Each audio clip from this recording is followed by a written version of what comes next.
नमस्कार, बहुत स्वागत है आपका। आप देख रहे हैं किस्मत कनेक्शन और मैं हूं आपके साथ शैलेंद्र पांडे। सावन का पावन महीना चल रहा है और इस महीने में भगवान शिव को प्रसन्न करना बड़ा सरल है और उनकी कृपा पाने के लिए हमें भगवान शिव की स्तुतियां करनी चाहिए। तो आज हम आपको बताएंगे कि सावन में भगवान शिव की कौन सी स्तुति करें और उससे किस तरह का लाभ जीवन में प्राप्त होगा। आज हम बात कर रहे हैं शिव जी की स्तुतियों के बारे में। शिव जी की स्तुतियों का महत्व क्या है, पहले ये जानते हैं। देखिए, शिव जी की जो स्तुतियां हैं वो बहुत विशेष मानी जाती हैं, बहुत महत्वपूर्ण मानी जाती हैं। भगवान शिव की स्तुतियां सामान्यतः छंदात्मक होती हैं, गाई जा सकती हैं। भगवान शिव के अलग अलग स्वरूपों के लिए उनकी अलग अलग स्तुतियों की रचना की गई है और अलग अलग विशेष स्थितियों में इनकी स्तुतियों का प्रभाव अचूक होता है। आप जिस तरह की स्तुति का पाठ करने जा रहे हैं उसके पहले उससे संबंधित स्वरूप का ध्यान आपको कर लेना चाहिए। भगवान शिव की पहली स्तुति है शिव पंचाक्षरी स्तोत्र। शिव पंचाक्षरी स्तोत्र जो है ये भगवान शिव का जो पंचाक्षरी मंत्र है, नमः शिवाय, इस मंत्र की व्याख्या है।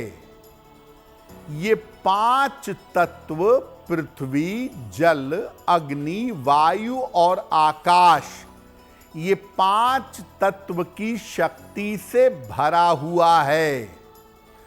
इसका निरंतर पाठ करने से शिव जी की कृपा जीवन में अवश्य मिलती है। और अगर कोई व्यक्ति नियमित रूप से शिव पंचाक्षरी स्तोत्र का पाठ करे तो उसके ऊपर शिव जी की कृपा हमेशा बनी रहती है। आप या तो रेगुलरली नमः शिवाय का जप करें या शिव पंचाक्षरी स्तोत्र का पाठ करें। शिव जी की कृपा आपको निरंतर मिलती रहेगी। चर्चा हमारी जारी है, लेकिन आपको बता दें कि कार्यक्रम के अंत में हम बताएंगे एक लकी टिप के बारे में और एक सक्सेस मंत्र के बारे में। भगवान शिव की दूसरी स्तुति है शिव तांडव स्तोत्र। शिव तांडव स्तोत्र भगवान शिव के परम भक्त रावण द्वारा की गई एक विशेष स्तुति है। ये स्तुति छंदात्मक है और इसमें बहुत सारे अलंकार हैं। आम तौर पर शिव तांडव स्तोत्र को गाया जाता है। किसी भी कठिन से कठिन स्थिति में इस स्तोत्र का पाठ किया जा सकता है। अगर किसी अशुभ ग्रह की दशा चल रही हो, बहुत खराब समय चल रहा हो, तो शिव तांडव स्तोत्र का पाठ बहुत लाभकारी होता है। अगर आप नृत्य के साथ नाच करके, गा करके इसका पाठ करें तो सर्वोत्तम होगा। और शिव तांडव स्तोत्र का पाठ करने के बाद शिव जी का ध्यान करें और अपनी प्रार्थना करिएगा। जटाटवी गलत जल प्रवाह पावत स्थले गलेव लंब लंबिताम भुजंग तुंग मालिकाम डमड डमड डमड डमड निनाद वड्ड वर्मयम चकार चंड तांडवम तनोतु नः शिव शिवम।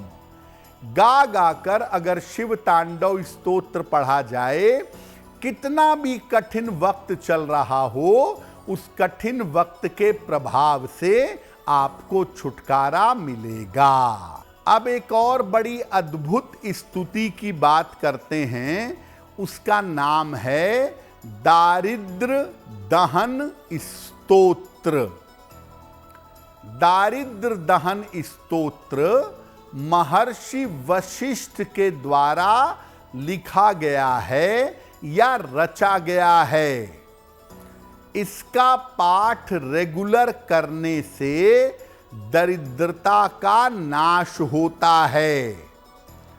अगर आर्थिक स्थिति खराब है तो इसका पाठ अवश्य करना चाहिए और इसका पाठ दोनों वेला दोनों समय करना चाहिए।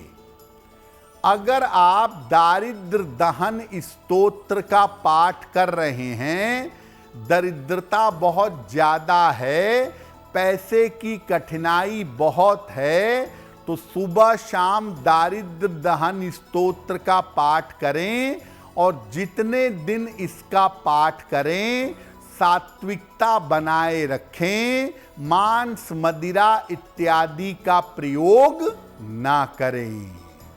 तो आज हमने बात की भगवान शिव की स्तुतियों के बारे में। अब जान लेते हैं आपके भाग्य को बेहतर बनाने के लिए एक लकी टिप।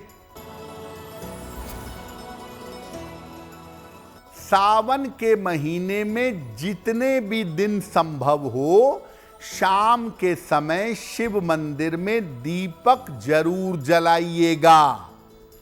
ऐसा करने से आपका स्वास्थ्य और आपकी आर्थिक स्थिति ठीक रहेगी। देखिए, अगर आयु की बाधा हो, स्वास्थ्य में गहरा संकट चल रहा हो, स्वास्थ्य की मुश्किलें बहुत परेशान कर रही हों, तो भगवान शिव के महामृत्युंजय स्वरूप का ध्यान करके चंद्रशेखराष्टक का पाठ करिएगा। सुबह और शाम शिव जी के महामृत्युंजय स्वरूप का ध्यान करके अगर आप चंद्रशेखराष्टक का पाठ करें तो ऐसा करने से आपके आयु की और आपके स्वास्थ्य की रक्षा होगी। अगर आप मुझसे जुड़ करके अपनी समस्याओं का समाधान चाहते हैं और चाहते हैं कि आपकी समस्याओं को ज्योतिष के माध्यम से सुलझाया जाए, तो आप हमसे संपर्क कर सकते हैं, जुड़ सकते हैं एस्ट्रो तक पर।